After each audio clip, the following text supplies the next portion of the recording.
ዛሬ መጣ ነው እንግዲህ አድዋ ፖሊስ ጣቢያ አካባቢ የፌደራል መሶብ አገልግሎቶችን ይዘን ነው። ስሜ ቤዛዊት ብርሃኔ ይባላልው። የኢፌድሪ መሶብ የኢምፔሪያል ሴንተር የአገልግሎት ዘርፍ ኃላፊ ነኝ። ዛሬ መጣ ነው እዚህ አካባቢ 6 ተቋማትን ከኢምፔሪያል ሴንተራችን ውጪ አገልግሎት የሚሰጡትን በባስ ነው ማለት ነው። ወደ 19 አገልግሎቶች 6 ተቋማትን ይዘን መተናል። ስለዚህ እነዚህን ተቋማት አገልግሎት ለመስጠት የመጀመሪያው ፋይዳ ነው፣ ቅድመ ሁኔታ ስለሆነ ብዙ ተቋማት አገልግሎትን ለመስጠት ቅድመ ሁኔታ አድርጎ ያስቀመጡት መረጃቸው ያው ምዝገባ ነበር ከዚህ ቀደም በተለያየ ቦታ በተለያዩ አካላት። ነገር ግን እኛ ከአገልግሎት ጋር ሲያያዝ አፕዴት የሚፈልግ ስም የተሳሳተባቸው፣ ስልክ የተሳሳተባቸው ማስረጃዎቻቸው እዛ መታወቂያ ላይ የሚሰፍሩት የተሳሳተባቸውን አፕዴት ይሰራል። ፋይዳን ይዘን መተናል። የሰነዶች ማረጋገጫ ውክልና መስጠት የፈለጉትን መሸጥ መለወጥ የሚፈልጉትን በሙሉ አገልግሎት ማግኘት ይችላሉ። ወደ 9 አገልግሎት ሰፊ አገልግሎቶችን ይዞ የገባው የሰነዶች ማረጋገጫ ነው።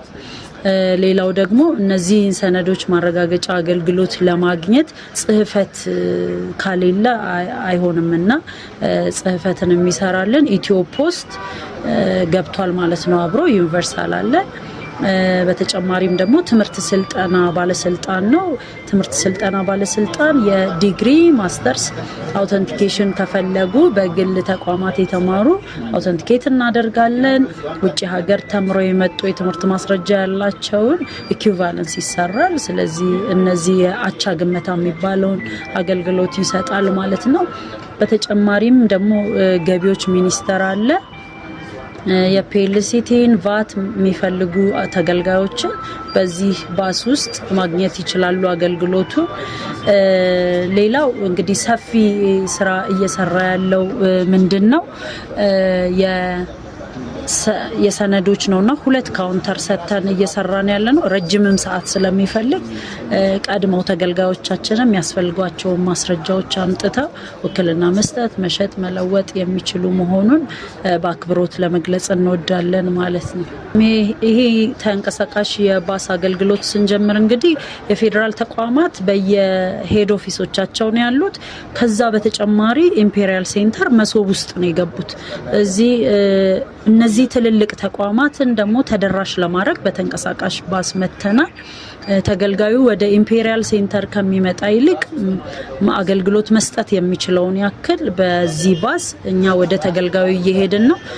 ብዙ ክፍለ ከተሞችን እያዳረስን መተናል ከተመረቀ ቀን ጀምሮ።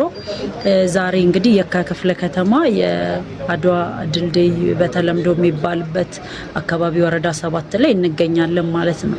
እዚህ አካባቢ ያለውን ዛሬና ነገ ለ2 ቀን ቆይታ እናደርጋለን። በ2 ቀን ውስጥ የሚያስፈልጋቸው ማስረጃ በማሟላት አገልግሎት ማግኘት ይችላሉ። በተለያዩ ቦታዎችም በቀጣይ እንሄዳለን። ስንሄድ አናውንስ እናደርጋለን። ስለዚህ ረጅም ቀን ቆይታም በቀጣይ ታስቧል። የሚያስፈልጉ ማስረጃዎችን ዛሬና ነገ ማሟላት ካልቻሉ በድጋሚ አናውንስ እያደረግን ስንመጣ በዛን ቀን መጠቀም የሚችሉ መሆኑን ለመግለጽ እንወዳለን ማለት ነው።